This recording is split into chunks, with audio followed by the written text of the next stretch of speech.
But here's what he did. Rhyme it. Do you know how to rhyme it? Oh, please just rhyme it. And he really gets into Do it. you know how to rhyme it? Yes, of course. We will you don't even be have to think rocking about it. LA. So let's rhyme it today. Rhyme it. Yes. We are gonna rhyme it. Just Yeah, rhyme that's it. where he just ran down. Everybody Amazing. rhyme I'm not it. going to remember any of it. That's good. That's the way to go. All over the rhymes today and rhyme it. I mean, now he's like on his feet. How are you guys? Whose Wow. Rhyme it.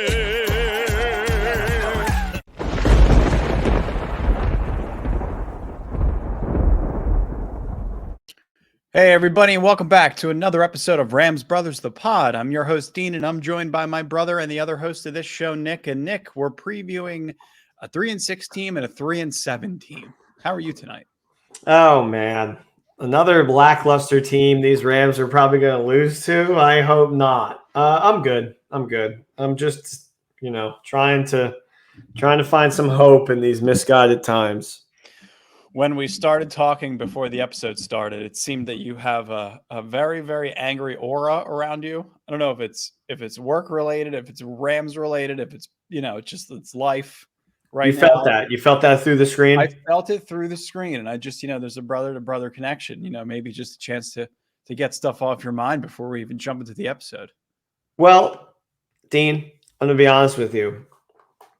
I made an impulse bet going into this Sunday, and it's on the Rams. Oh, no. And I feel after reading over our script and everything and doing research on the Saints, I feel worse about the bet. And it's going to be fun. The one thing I do like, though, is the Rams game is on at 10 a.m. here, which is rare. It's always on like 1:25. So at least I'll know by 1 o'clock, You'll know your fate and your mood for the whole rest of the day at 1 o'clock. That's nice. Yeah. It's good to hear. Well, speaking of betting, why don't you tell us about our betting sponsor before we All jump right. into Nick's picks and the episode for today? Bet Online. Basketball is back, and Bet Online remains your number one source for all your sports betting needs this season. You'll always find the latest odds, team matchup info, player news, and game trends at Bet Online. And as your continued source for all sports betting wagering, Bet Online features live betting, free contests, and giveaways all season long. Always the fastest, always the easiest to bet all your favorite sports and events, whether that's NFL, NBA, NHL, MMA, tennis, boxing, or even golf. Head to betonline.ag to join and receive your 50% welcome bonus with your first deposit. Make sure to use promo code BLEAV to receive your rewards. Bet Online, where the game starts. Well, Nick, you're good at the ad read. The Rams are not so good at football this year. They're a 3-6 team. They go into New Orleans. They play the Saints, who are 3-7, who have losses to Atlanta, I believe, or wins against Atlanta, Seattle, and they shut out the Raiders. And I believe that's it for the entire season. They've gone on 3-game losing streaks. They've gone on 2-game losing streaks. There's controversy at the head coach, controversy at the offensive coordinator, a quarterback controversy, which seems to be a weekly thing with them now that Jameis Winston is apparently healthy. Taysom Hill just in the stable, ready to be unleashed at any moment. It's equally a dumpster fire as it is for the Rams. I think the Saints, if I'm going to do one thing in this episode, it's going to be try to convince you that your bet was worth placing and that your money is well spent, because I'm seeing things with the Saints, the same way that you see things with the Rams, to where there's a ton of turmoil just in terms of fans and the outlook of the organization and where to take everything next. And I think it's rightfully so, because when you look at a team with an offense like the Saints, obviously dealing with injuries, but starting with the coach, Dennis Allen, he's been around the league plenty, Nick. This might be a one and done situation. He's 11-34 as a head coach so far. If it's not one and done and they continue to lose games, I would be incredibly surprised if they didn't switch up the new regime. But they did. It seemed like they had a lot invested in this guy, Dennis Allen, coming out of losing Sean Payton. And I don't know, Nick, I looked at this team originally, and obviously with Dennis Allen being a defensive-minded head coach, maybe it's a potential destination for Raheem Morris. Once the season's over, if he seems like he has the energy to withstand a full rebrand and has a good relationship with his players, maybe there's an opportunity to transition there. What are your thoughts? When I look at the Saints and I look at the coaching. Nothing about it seems like they know what's going on. Going into the season, they had Jameis Winston, and now all of a sudden they're thinking Dalton is like the guaranteed guy. They're in cap hell. I don't like any offensive decisions that they make. It's just continued turmoil. And this is coming from a team that, to my recollection, when they had Drew Brees, were always relevant, always on top of it. And going into that dome was always a big deal. Mm-hmm. So now you have two really good teams in disarray. Our coach not on the chopping block at all, but right now, if you talk to some Rams fans, they might think the same thing. But it kind of feels like both of these teams need this win, particularly more the Saints, because they can still win the division if they get hot right now. Yeah, that's true. I feel like the Rams kind of are already out of the division. So I feel like there's less intensity on the visitor side of the ball. Yeah, I mean, fair point. I feel like the Rams equally need a win just for their own sake, right? For players in the locker room, win for Cooper Kupp, injuries that have happened on the offensive line, just obviously just the amount of turmoil that you've had throughout this entire season. I think it would be healthy. And it's a situation where you're going into a dome where you've recently had success in Sean McVay's tenure with the Rams. So maybe there's a possibility that they somewhat get back on track. But the only reason that I say that, Nick, is because this team is nothing extraordinary, and it's situational football that I feel like you can go back to coaching. And you always kind of harp on this when you are in crucial situations, when you're in a 3rd and 1, you're in a 4th and 1, and you're looking at the field, and Andy Dalton is still under center, and Andy Dalton is the one that's taking the quarterback sneak. And Taysom Hill has a 4-touchdown game in his back pocket this season, and he's nowhere to be seen on the field. Like, they are as confusing as we are when it comes to just play calling, situational football, complementary football, and then just like this basic decision making. It's not something that's ideal for either team right now. And it's like their offense, I mean, it's extraordinarily basic. Like one of the most fundamentally standard offenses in the entire league. If Taysom Hill isn't on the field and Jameis Winston isn't in the mix whatsoever, it's just super basic. Like from a schematic standpoint and a personnel standpoint, they're not going to throw anything at you whatsoever that you haven't seen before.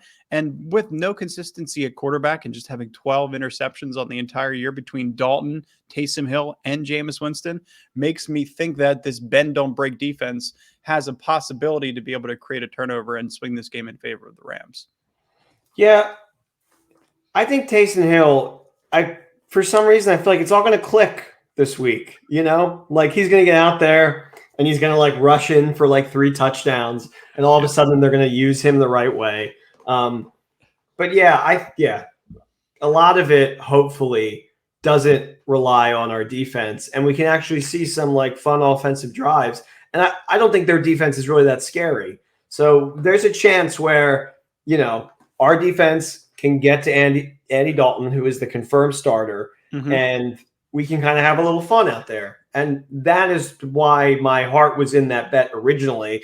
But the more you say is doing the opposite of what you want to do, because I'm kind of feel like you're kind of giving me the highlight reel a little bit of these Saints. Well, part of the job. I'll give you a little bit more of a deep dive too. I mean, you could look throughout the entire offense. Alvin Kamara, he's coming off of a game where he had 8 carries for 26 yards and 3 receptions for 19 yards. One of the better running backs in the entire league, somebody that the Rams had interest in bringing in. The Steelers did a really good job, I feel like, of just having somebody spy him consistently, whether it's a nickel corner or an outside corner or it's an outside linebacker, right? All just having him in your mind at any point is one of the focal points of this offense. And then same with Chris Olave. Like with Alvin Kamara, I remember watching a play against the Steelers, and it was a game that I didn't want to go back and watch. Like that game gave you no reason to want to go back and watch it. It was 20-10 in favor of the Steelers. Steelers controlled it most of the first half. Saints tried to come back. Andy Dalton had 2 interceptions. It wasn't a fun game to watch, but they were specifically, I remember a play where they were in 22 personnel, which is 2 tight ends and 2 running backs. And they threw a pass outside of the numbers to Alvin Kamara. And that they're going to use him in multiple ways and they're going to put him in different spots in the offense. But that's no different from what another good team would do with a good player, where you're constantly moving around in the backfield. You line him up as a receiver. He's a good pass catcher. Chris Olave, I feel like, is somebody that you have to be a little bit more worried about. He's the leading rookie in terms of catches and yards. He's got 46 catches for 658 yards and 2 touchdowns. I mean, Michael Thomas can't get on the field. He's had a toe injury. He's been out for 10 weeks. That's ridiculous. And then I think that's more of a I don't want to play for this team. Yep. Regime. What's his name? Kadarius Toney.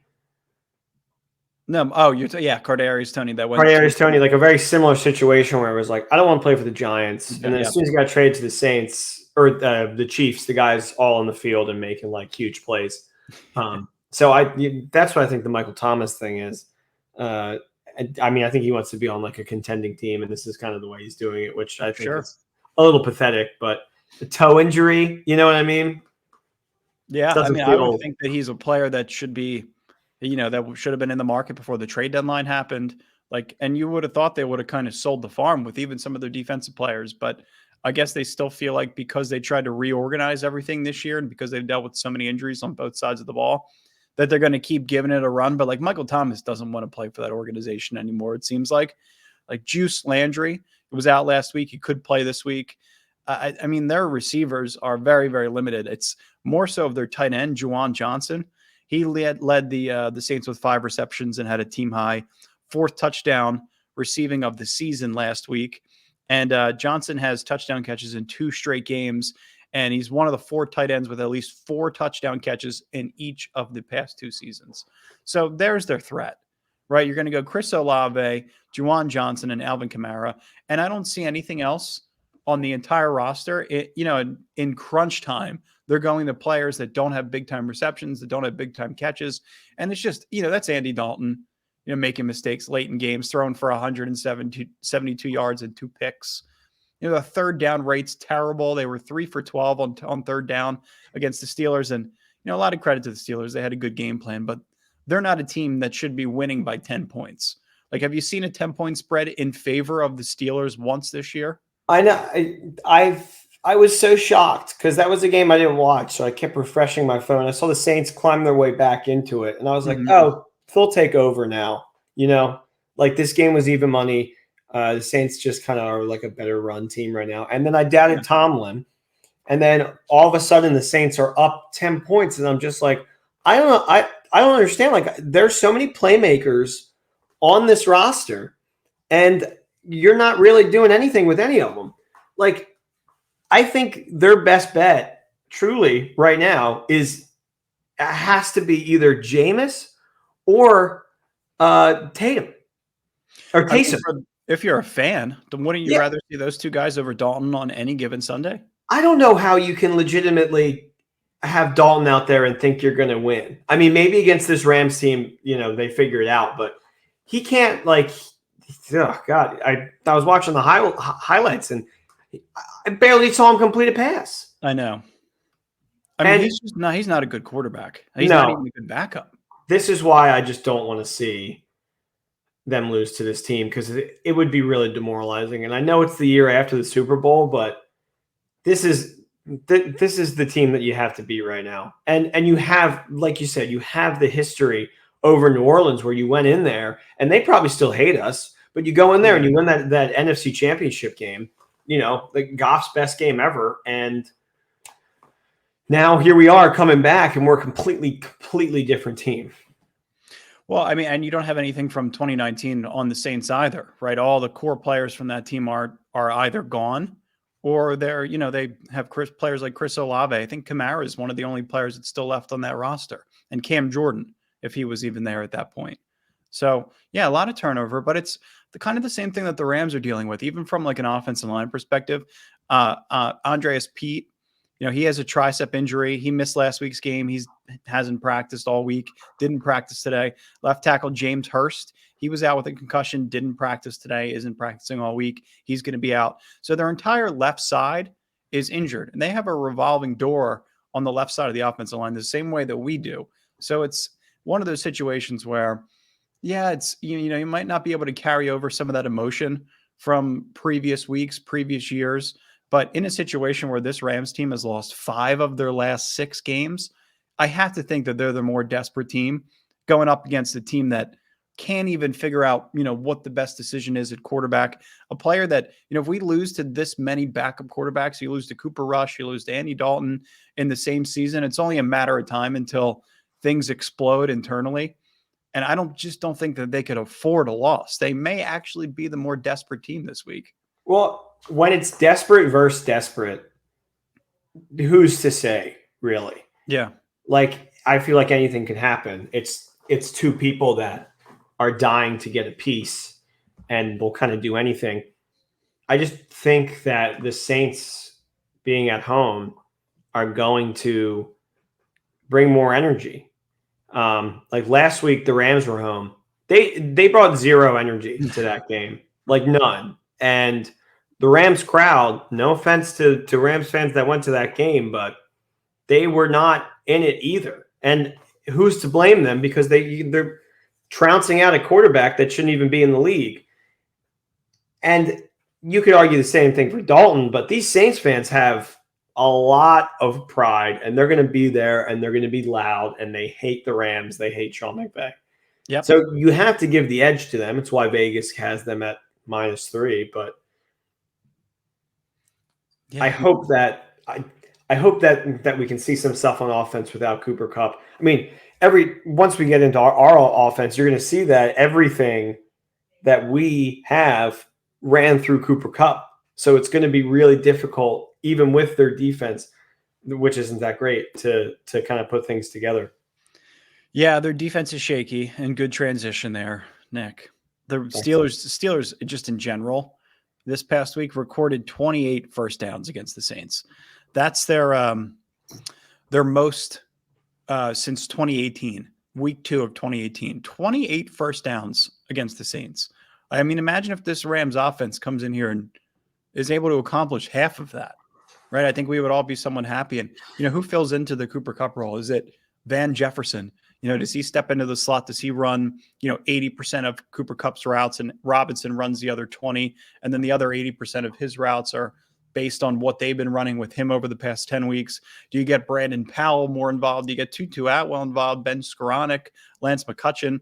Like, you have this rotation of receivers where you have to figure out if 2 or 3 of them can legitimately play. Allen Robinson can play. Does he necessarily fit into the offense? Maybe not. But you have to figure out if Brandon Powell, Tutu Atwell, Ben Skoranek, Lance McCutcheon, can all 4 of those guys play professionally in this league for a long period of time in an offense that gets momentum, that builds continuity, that starts to click throughout the game. It's hard to evaluate some of these newer players when this offense just has no momentum throughout any game. And so you can't put any points on the board, and it just becomes tougher all the way around. But this defense for the Saints, it may allow for some of this stuff to open up. There's a couple of stats here that I'm a little bit weary of, but they should open up enough for this Rams offense to at least put, 300 yards on the board and a couple of touchdowns. I would hope at least. I'm hoping to see 2 things. I'm hoping to see a true Darrell Henderson game, which I know every week everybody's like, well, no, we should divvy up the carries. It seems like, we should get everybody more involved. But time and time out, I see the stats, and Henderson is leading every single time. And that's who McVay favors. He gets the ball the most. Yep. So regardless of all the stuff with Cam and where he's at and where he's not at, and people are like, let's get Williams the ball more so we can see him more next year. It's not what I want. I want Henderson to dominate this game and him to be the exclusive back because I think he's the best guy for the job. And then 2, we're going to need somebody that can get the yak that Kupp always achieves, that beautiful yards after catch. And my guy, Robinson, is not that kind of receiver. No. He's like a get the ball up, come down, and then go down. Yeah, but Van Jefferson could be. Yeah, so I think it may be a good place where if you're scrimping and scraping and you're trying to do something in fantasy this week, you could maybe flex Van Jefferson because I think he's going to get a couple touchdowns. I like him anytime touchdown scorer this week. Yeah, I also like Darrell Henderson too. I think it's a good bet. And, you watch Chris Harris Jr. I watched him a lot against the Steelers, and you've watched him a lot against, and just throughout his career. He's a good player. He'll blitz right off the slot. if there's a mistake that they make and Van Jefferson, there's a vacancy in a zone, or Van Jefferson's left one-on-one with the safety, you might see that exactly. And Chris Harris, he's a gambler. When he plays in that nickel role, when he plays in the slot, similar to Jalen Ramsey, he likes to blitz if he's not attacking somebody specifically. So, something to watch in that matchup, I think, is going to be a good one. And then like Cam Jordan too is such a historically great defensive player for this team. He has 111 sacks, 111 and a half sacks since 2012. It's the second most in the NFL since then.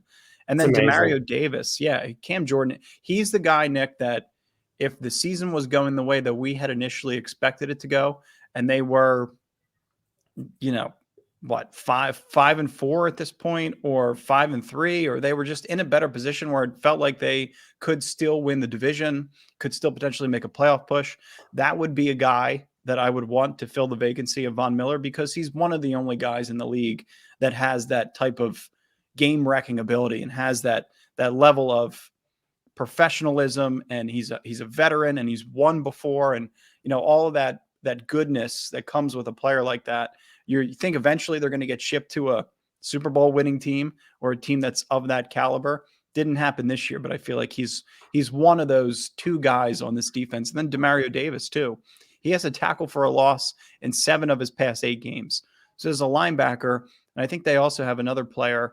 I'm trying to remember what his name is. Let me see if I have him up. Ellis is the guy that came in as playing for an injured player, and he's been playing really well. So they have enough, I think, from a defensive perspective to not necessarily wreck the game, but keep the game within the means of it, meaning that it's not going to, they're not going to allow 37 points to this Rams offense by any means. But, they'll keep Stafford on his toes. They'll keep this 11th offensive line rotation on its toes because they have the pass rushers to be able to do so. And yeah, I mean, we have a good gambling godfather of ours who likes to say the better pass rush will usually win like the big game, like mainly talking about the Super Bowl.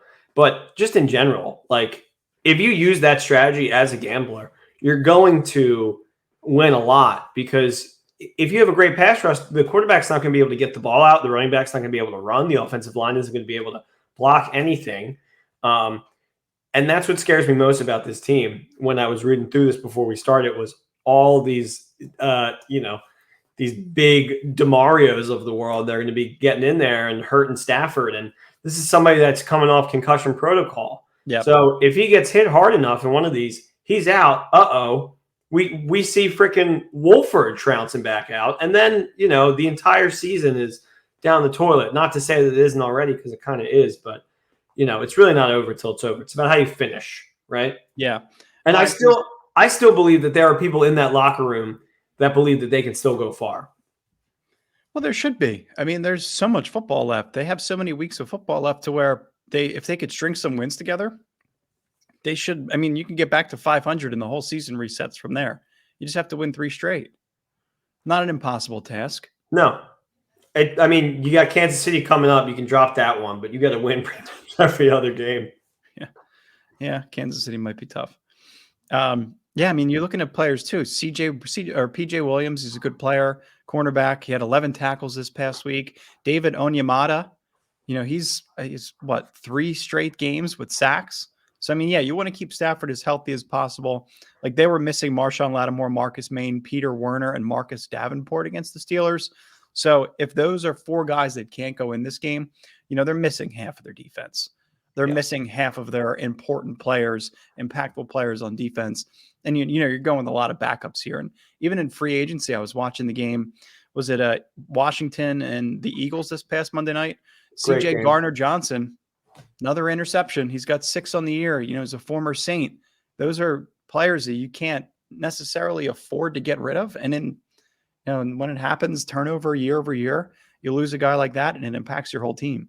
And that's somebody that came from the Sean Payton regime, where their defenses, no matter what, were strong. So he has that in him, and Cameron Jordan also does too. But these new guys that are filling the roles in the Saints defense that are brand new this year, I don't think Saints fans trust them. and I wouldn't trust them. Which is why originally I still think that the Rams could win. There are holes, and they can attack them. Yeah, I mean, you're going to see that too high shell right there. You're not going to want, you don't want Tyrann Mathieu or PJ Williams or either of those two guys to really be in the mix unless you can get them one-on-one in a situation, which, with the too high shell doesn't necessarily happen. So their back end is strong. PJ Williams and the Honey Badger are both great players. They have two decent linebackers. Their edge rushers are okay. And you have Cam Jordan coming around the edge. We talked about him being a great player too. But, I mean, Adebo is a new face. Paulson Adebo, I believe he's a backup playing for Lattimore. Not a good player. He's been struggling all year. Altoni Taylor is another guy with a defensive grade of 42.6. Adebo has a grade of 35.7. So you have some legitimate opportunity. Their other edge rusher, Granderson, is having a good year. But, I mean, these are not the same. It's not the same type of Saints defense that you've seen that shut down Tom Brady, that ends seasons, that ends dreams. And it's different. Everything's different from year to year. So the stats that I wanted to share with you, Nick, that I thought were important. Please. They're allowing 326 passing yards per game total, which is right dead in the middle of the pack. They're only allowing 196 passing yards per game, which is top 5. So 196 passing yards on average might be difficult for Stafford and the Rams to get there, but depends on what kind of offense they roll out in this game. They're allowing 130 rushing yards per game, which is bottom 10 in the league. They're allowing 25 points per game, which puts them in the likes of Atlanta, Vegas, the Chargers, the Cardinals, the Browns, and the Lions. So those are the bottom 6 or 7 teams. Rams are right in the middle of the pack at 22, but 25 points per game, 130 rushing yards per game. Like, this is a blueprint to control the time of possession, allow them to make mistakes. They had 10 penalties for 74 yards in this past game. Get them in uncomfortable positions, let the time of possession do its work, do its job. You could run the football efficiently and put yourself in a really good position this game, just keeping the ball out of the offense's hands and controlling the clock throughout the game. I think there's legitimate opportunity to take one away from the Saints and send those NOLA fans crying home in brown paper bags. Yeah, and you know what? Even if they go home, they can watch their Pelicans, who are like one of the greatest basketball teams of the year right now. So things aren't too bad in NOLA. I would just fully embrace that team. The Pels. What's not to love about the Pels? Oh, my God. They're so good. Nick, I am almost ready for Nick's picks. I have a couple questions. A little preface. I have a couple questions for you. Let's hear about the Rams team just before we go into Nick's picks, if that's okay. Fine.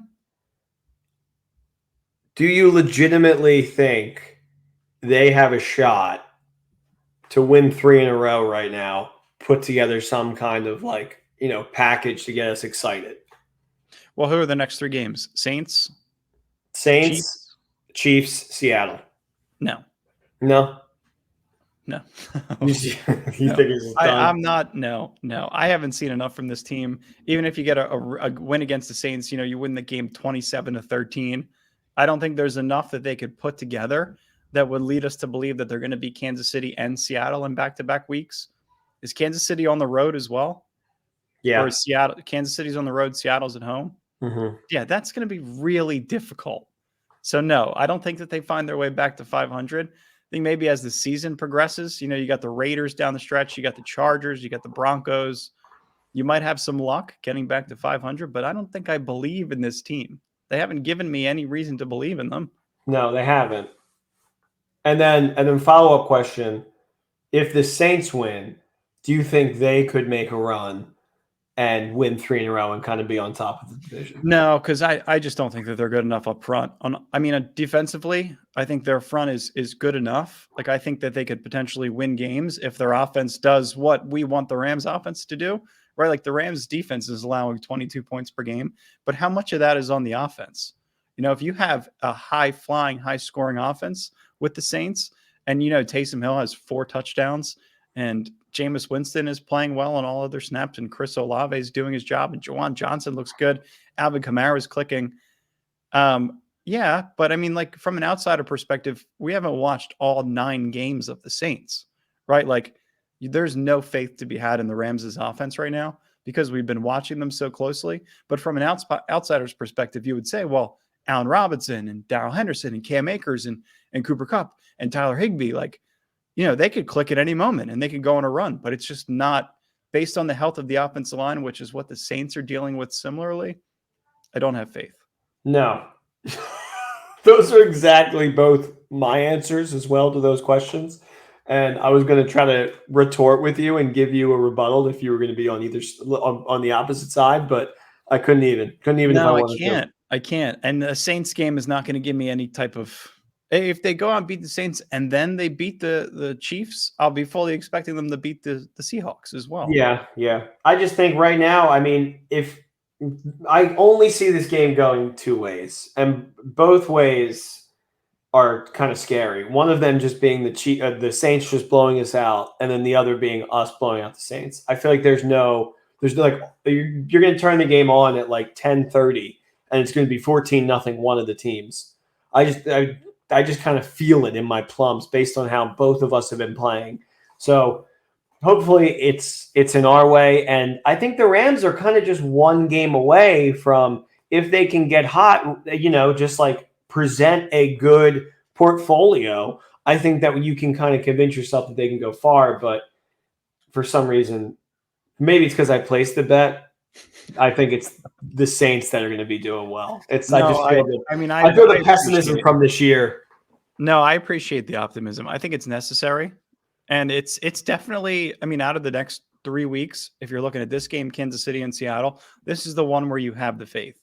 Right, the coach is not on the same page. The quarterback's not on the same page as Michael Thomas, and there's all this drama and and turmoil. And if they get rid of this coach before the season even ends, you didn't even give him a full season to show that he's a professional head coach. Like, there's a lot of moving pieces, more so that I think are bigger than what the Rams have to deal with right now. So I guess my argument is there's more on the line, because what the Rams have shown is that they're already vulnerable in so many spots.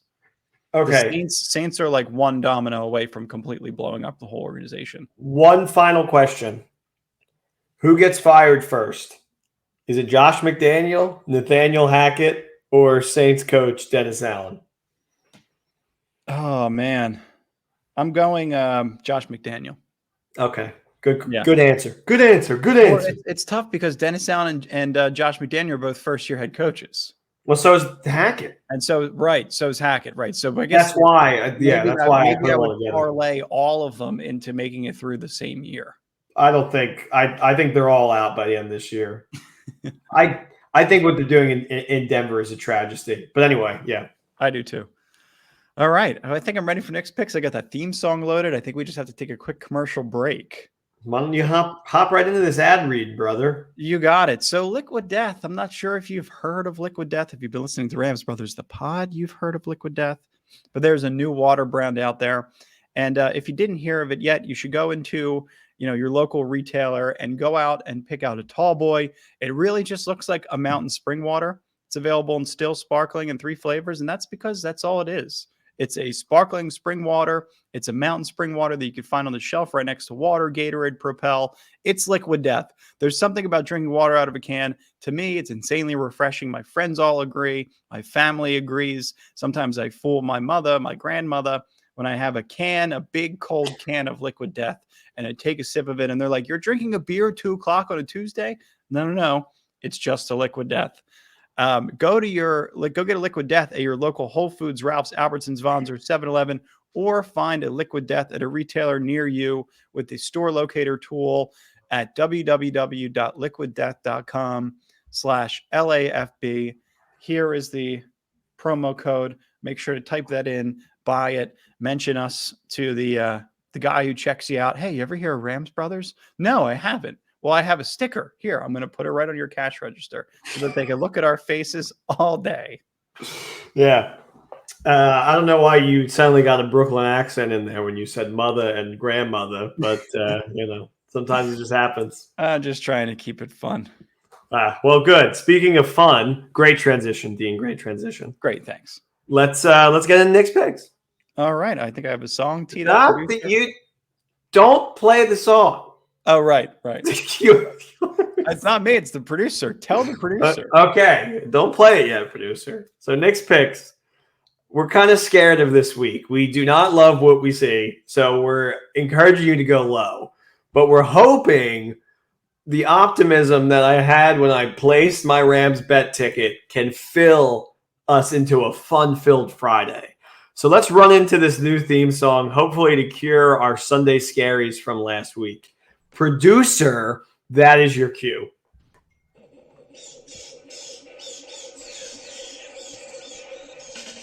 Nicky's Picky's Picks, what are they? We got some bets to place now. Nicky's Picky Picks, I see them, but not sure what to do now. Come on, Nicky pal, I see that you lost the last 2 weeks, but you're not done yet, that's for sure. You got the inside elite. You know we got to prove Jake Reiner wrong to show him that Nick's picks are legit. No bullshit.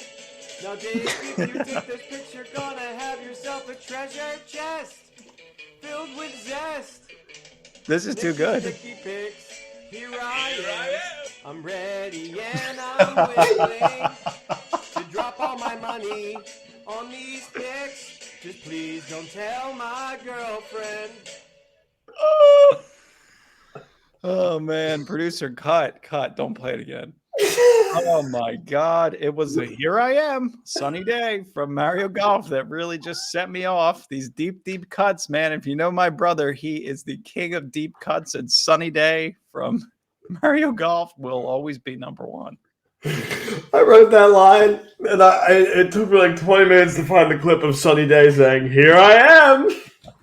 If you ever played the first Mario Golf on Nintendo 64, you know exactly what we're talking about. Yes. So, Zoinks, that theme song made it worse, but hopefully Dean's Locks can help us get back into the right vibe for Nick's picks. I have to say, the Rams being a 3-point underdog on the road against a 3-7 team, despite the fact that we've lost 5 of our last 6 games, I'm going Rams money line. Rams money line. I appreciate that. I like that. Yep. I'm going with Nick, his OG pick, Rams money line. Watch, you'll see. The Rams are not in my picks. I don't know what came over me when I placed this, but either way, we're going to start off with Eagles at Colts. I was against the Colts last week, but that's before I knew Matty Ice was on top of the offense again. Hold on. I just want to pause. Remember what I told you about the Raiders. What? Oh, yeah. The Colts, man. Jeff Saturday, new coach. I know. Listen. Do I think Jeff Saturday is a good coach? No. Nobody Do I think knows. the Colts are a well-run organization? Also no. But sometimes you put an adult in a room with a bunch of kids and they can figure it out, and Matt Ryan is that adult. This is the team that somehow beat the Chiefs. I think they play up to their competition. I also am just zagging everybody who thinks the Eagles are going to bounce back so intensely. Now they're weak and truly beatable. So I think this is the time the Colts can actually pounce. Colts plus 6.5. Do we buy the extra point just to make it Colts plus 7? What do you think? Yeah. All right. Buy the half point. Make it Colts plus 7. Maybe if you wait long enough, I'm sure the line will move by itself. 21-19. Colts come away with the victory. Is that too crazy to think, Jake? Well, so I don't know. Washington was an 11-point dog against the Eagles at home in Philadelphia. Yeah. No, it's not crazy. Colts are in Indianapolis. Eagles are traveling, coming off of an emotional loss at home on Monday night. Short week. Yeah, short week. I think whenever a big team loses, like the Bills, everybody's on them the following week. They're like, oh, they won't do it again. But then sure enough, Vegas seems to always know the answer, and they do.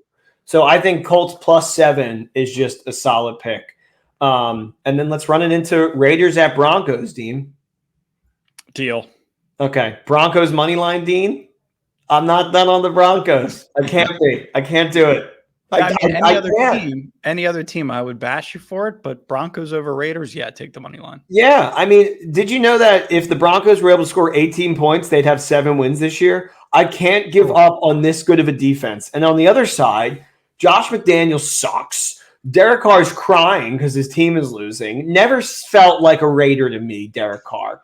They're missing so many key players due to injuries. And then Mile High Stadium is my favorite stadium I've ever been to. The crowd there is always rowdy. They do this thing where they stomp on the ground and you can like feel it on the field. The whole stadium shakes. It's terrifying, but it's kind of awesome. And they have a big impact on these games. I think they're like listed as like the 6th loudest stadium.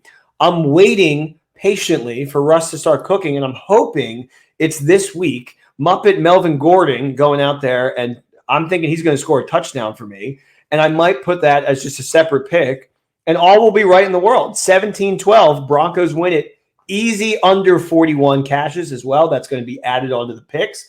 We're not horsing around with these Colts or these Broncos. Not goofing around. No, a couple of things there. Derek Carr.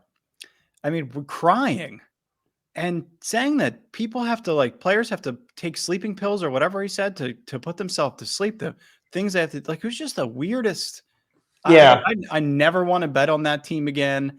They're not a fun team to root for whatsoever. They're just in turmoil. And also, where did Muppet Melvin Gordon come from? It doesn't matter. It doesn't matter. Second time I heard Muppet Melvin Gordon today, and I'm like, what the hell? What's going on?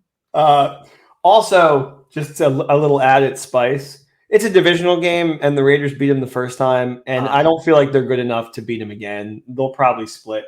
The only other time I've ever seen a quarterback even close to crying at a podium was Goff post Super Bowl. And I felt like that was a little more justified than like a regular season Raiders game. I think Carr will probably go to another team next year, but whatever. Yeah, I'm not a big fan of his. And then we're moving on. Lions at Giants. Speaking of Goff, my Lions are back. Goff is averaging 9.7 yards a throw. Passer rating above 110. The running backs are tearing it up. And Dan Campbell won his first road game? Yeah, in 2 years. Yeah. What could possibly go wrong? Well, everything. Lions defense just allowed Fields to run all over them. So I'm sure Barkley and Vanilla Vic, a.k.a. Danny Dimes, a.k.a. Danny Phantom, a.k.a. the real Daniel Jones, please stand up. They're probably going to be scoring no problem. That being said, the Lions also seem not to have a problem scoring on anybody.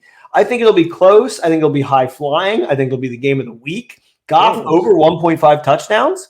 That's a little nice play I might sprinkle on. Maybe parlay that with Melvin Gordon anytime touchdown score. But that's not part of the bet. The bet is going to be a tease. Here's how I think we make this not a sweatable game. You tease Lions to +9, and then you tease the over to 39. That way, I feel like you could have a nice, close, relaxing Lions game where you can root for them to win, but not be entirely heartbroken when they fall short. 21-30. I think the Lions are going to steal it, but we're going to be smart. So it's going to be a Lions tease +9 over 39. You like that, don't you? Yeah, I kind of do. I like that. You like that? I like that. I like that. That's my favorite bet of the week. I love Goff averaging 9.7 yards per throw, within his average, right there. You know, no, I think he's closer to like 7.5 or 8. No, he is. Last week he was 9.7. So that's why. You know, Lions are 3-6. So are the Rams. So if there's no reason for me whatsoever to laugh at the Lions. They're a team that I've wanted to be good for the last couple of years. I mean, really, as a kid, I've always wanted the Lions to be a competing team. I would love to see them, not as much as I would like to see the Rams win the next 3, but would love to see the Lions string together 2 or 3 more wins to get back to 500. Yeah. And then, so we're just going to run it back real fast. Colts +6.5. We're going to move to Colts +7. Wait until the game starts because I think the line will move by itself. So just wait because I think it'll be Colts +7 because I think money's coming in on the Birds. Broncos money line under 41 in Raiders Broncos on top of the Broncos money line. Lions +9 / over 39, teasing those numbers. So we're adding 6 to each side. Fair. And then my quick pick is going to be a money line play, and it's the Chargers over the Chiefs. Don't shake your head, okay? It's a divisional game. They barely skated by him last time. I think this Chargers team is better than people want to give them credit for. And I think the Chiefs are entirely beatable. I mean, they lost to one of their losses to tie it all together was to the Colts this year. Yeah. And you know what? I'm going to give you 6 picks. even though I said I hate this week, the 6th pick, I'm going to throw in the Rams because I love the underdogs this week. Stafford is playing, so I'm going to run with him and Skoranek. Dear God, what is wrong with me? Somebody take my privileges away. No. Mic I drop. think you went a little Brooklyn there too, real quick. Don't shake your head. You sound like Sebastian. What are you doing? Oh, dude, I can't stand him. I hate when people come up to me and they're like, actually, no, I can stand Sebastian. I think he's a funny comedian. I think he's just like a little too much for me sometimes.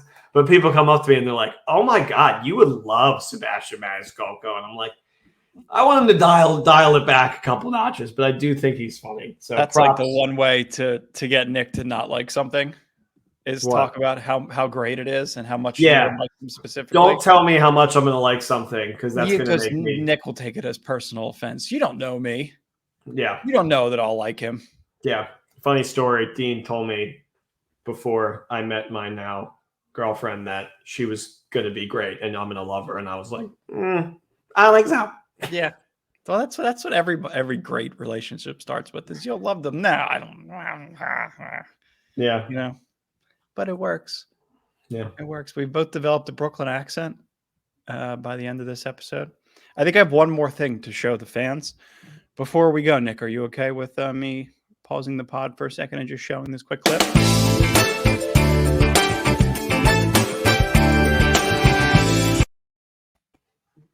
Like and subscribe. Thanks Appreciate for you guys. watching, friends. Thanks Also, for listening. live score update 7-0 Vikings. Or I'm sorry, Titans. Derrick Henry? Probably not. Oh, God. You know. All right, Me guys. and Dean are both 5-5 in fantasy, and we both desperately need a win this week. Yep. Like, comment, subscribe to see who makes to the playoffs in our fantasy league. Yes. Oh, wait. Hold on. Before we end the episode, I want to do a giveaway. Oh, okay. I want to do a giveaway that Dean's going to pay for, where we give away to somebody that likes, comments, and subscribes to this video and our YouTube channel. We're trying to get the YouTube channel to blow up. Yeah, we're going to give away. I don't know what we're going to give away. Dean, what should we give away? Jersey? T-shirt? A helmet? A jersey. I Oh, don't know. well, Something big? maybe. You decide. I'll split it with you if it's a jersey, but I was going to give away a Rams Brothers shirt. But if you want to do a jersey, I'll split it with you. We'll think about it. Okay. Keep But an yeah. eye out for the next giveaway, Rams fans. Dean will tweet it out. Thanks for watching, guys. I love you all. Appreciate it. Horns up. Let's get a W and Peace. hope that my $300 bet hits. Go Rams. We'll be 4-6 on Monday. A little better. Peace.